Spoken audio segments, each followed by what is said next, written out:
There is no corpse. For 6 hours this thought has been ringing through his skull.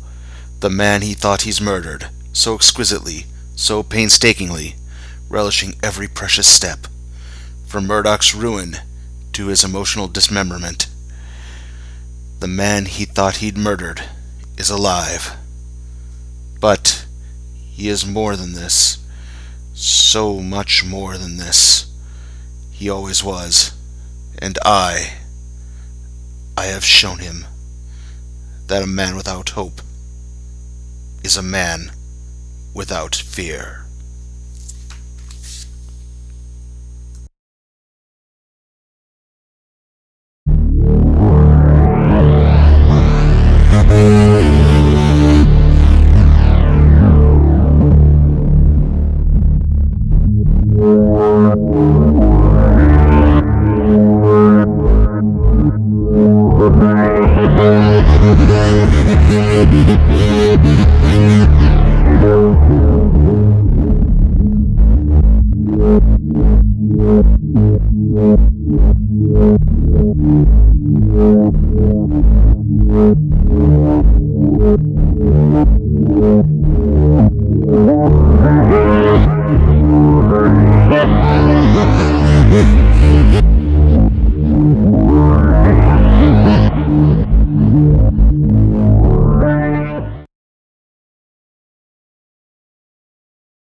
In 1987, writer Dennis O'Neil was wrapping up a run on the Marvel Comics title Daredevil, leaving the title's editor, Ralph Macchio...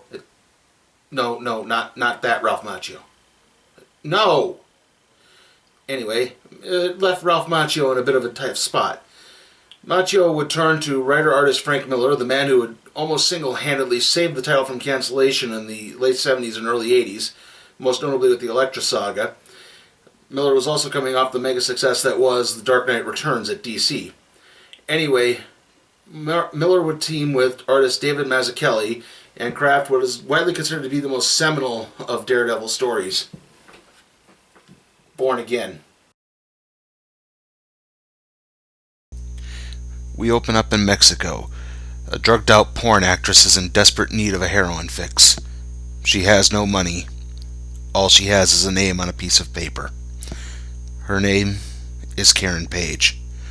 The name on the paper is Matt Murdock, otherwise known as Daredevil.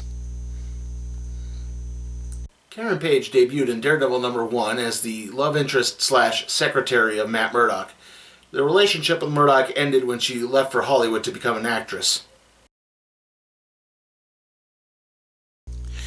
The information that Karen bartered slowly makes its way up the chain of command of the drug cartels until it eventually lands in the possession of Wilson Fisk, the Kingpin.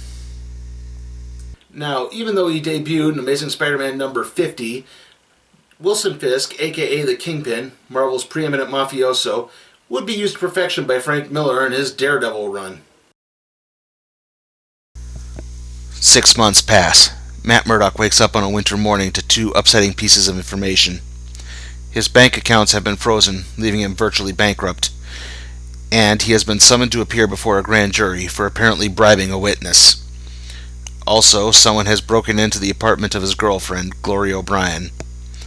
Meanwhile, at the Daily Bugle, reporter Ben Urich receives the news of Murdock's indictment. He tries to get in contact with Matt, but finds only Murdock ranting angrily. Ben Urich debuted in issue 153 of Daredevil. He's an investigative journalist who was able to deduce that Matt Murdock and Daredevil were one and the same. He, however, would wind up choosing not to expose Daredevil's identity and would wind up becoming one of the hero's most trusted confidants.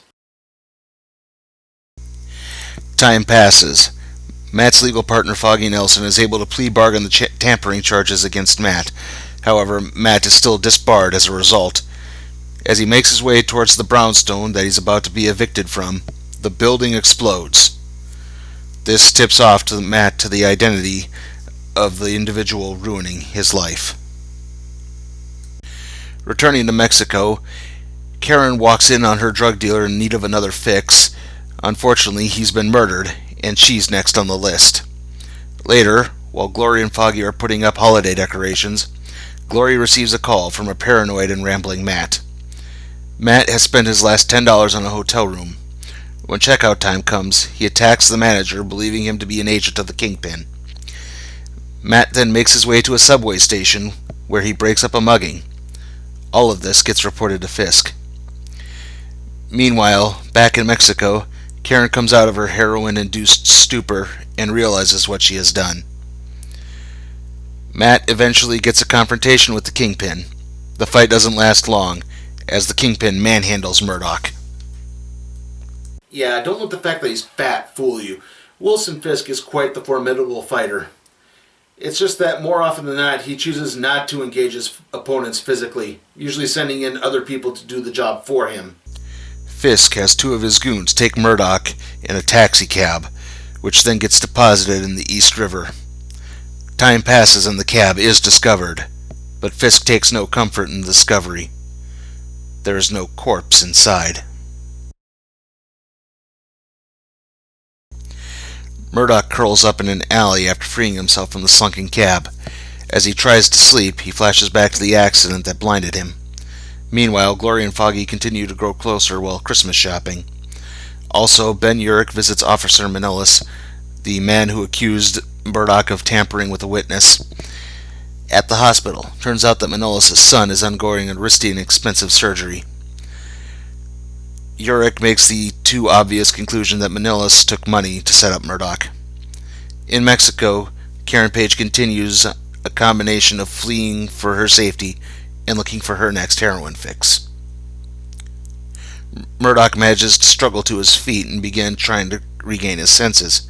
He gets struck by a car and then comes across two hoods running a charity scam. Murdock tries to beat the two hoods, but he gets stabbed. At the hospital, Urich stays with Officer Manilis as he receives news of his son's death. As they leave, a large nurse begins following the two men. Meanwhile, Karen Page manages to obtain transportation to New York City via a fan of one of her movies.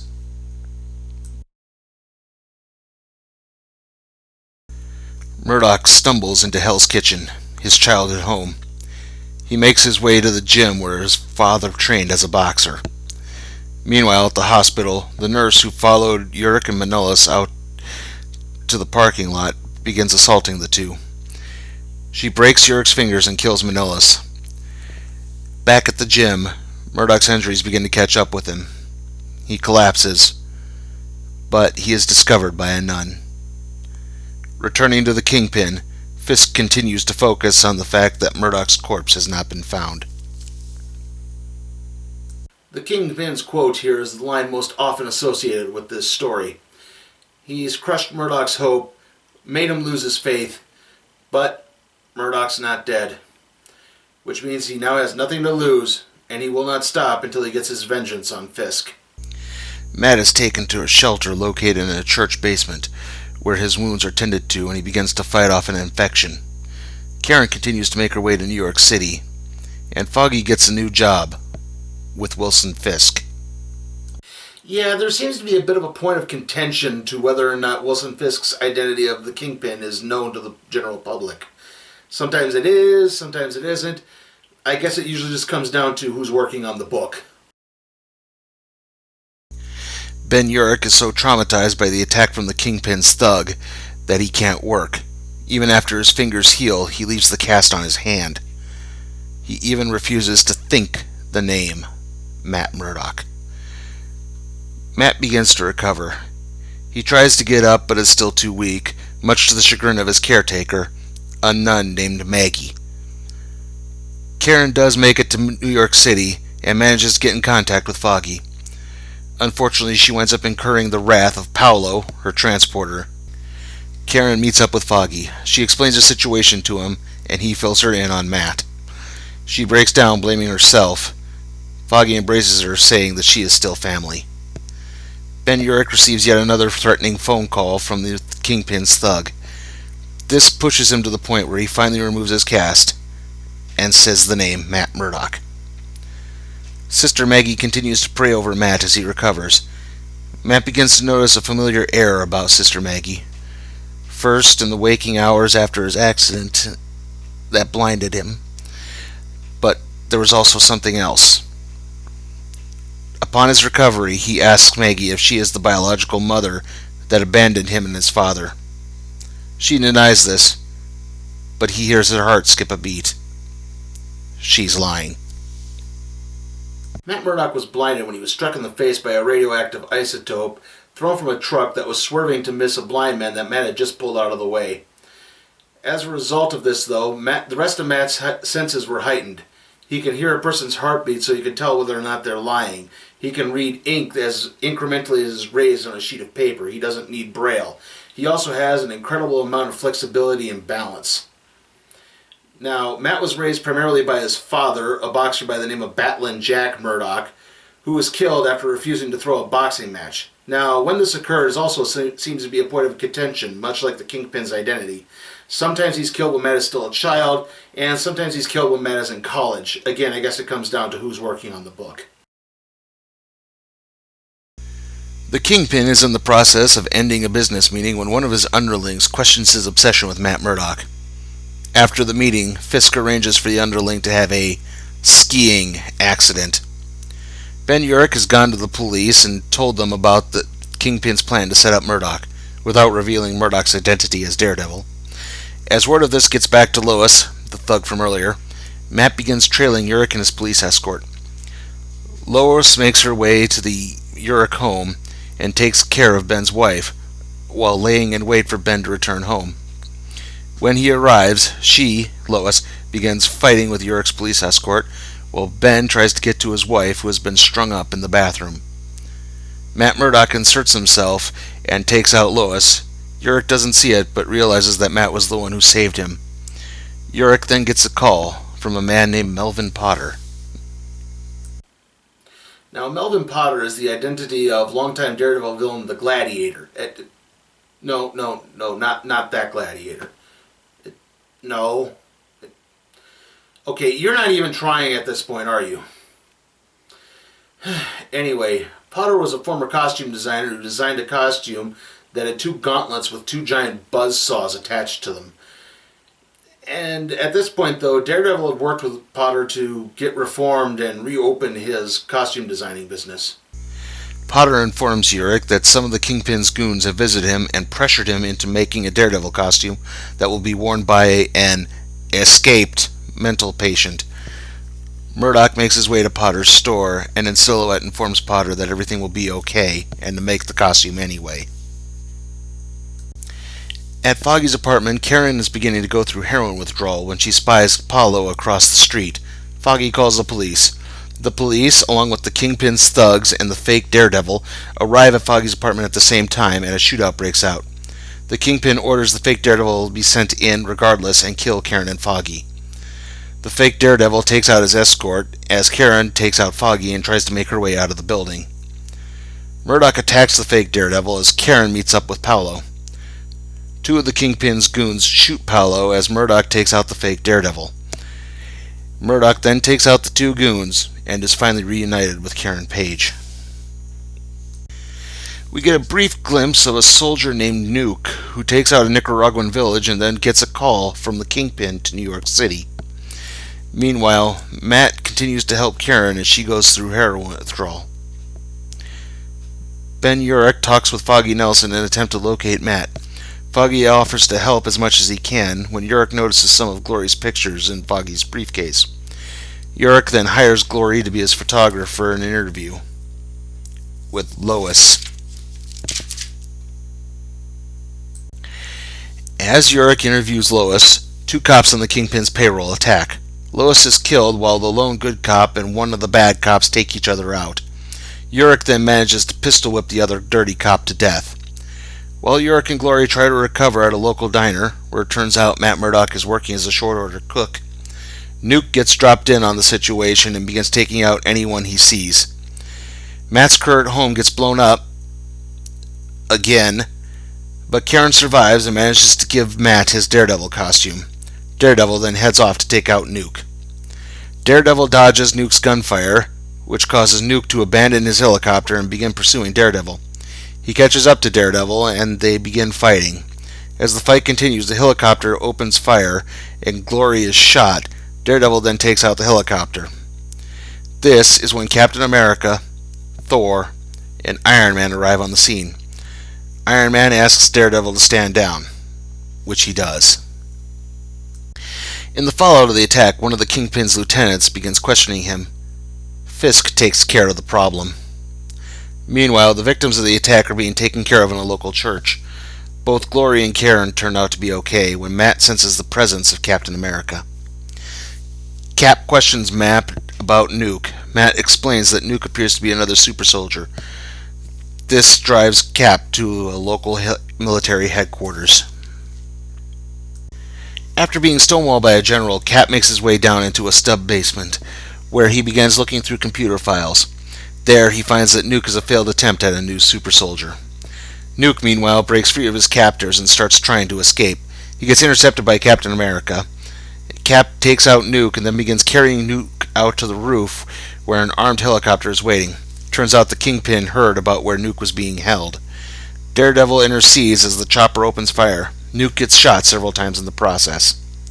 Realizing he can't go to a hospital, Daredevil takes Nuke into a commandeered taxi and races through the streets of New York City. He then delivers the dying Nuke to the desk of Ben Urich. Over the next few weeks, the Kingpin begins taking a hit.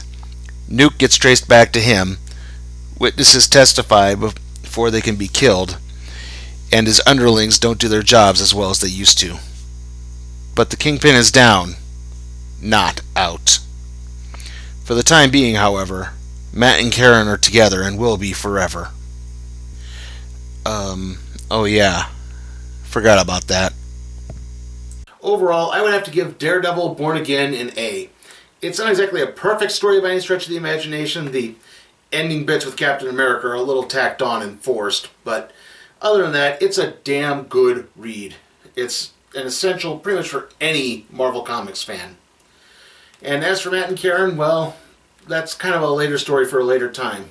Or maybe next time, because it's time to see which story we'll be doing next on the Random Trade Review.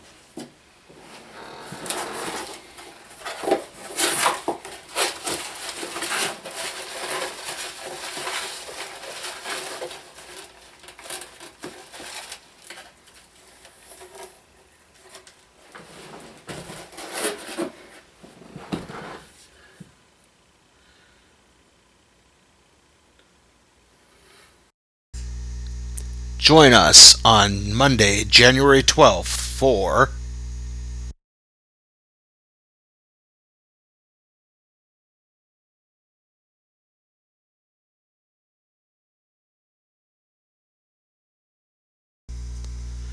Origin, the true tale of Wolverine.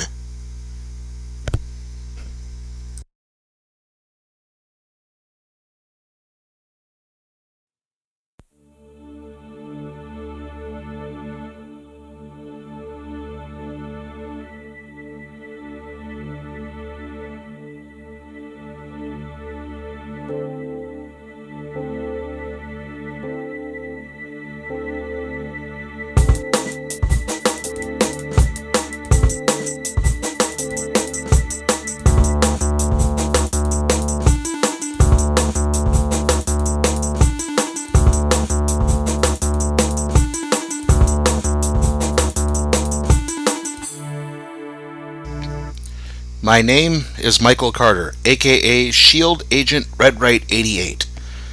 I have been tasked by SHIELD Director Phil Coulson to review televised adaptations of recently declassified files that detail the missions of my great-aunt, SRS Agent Peggy Carter.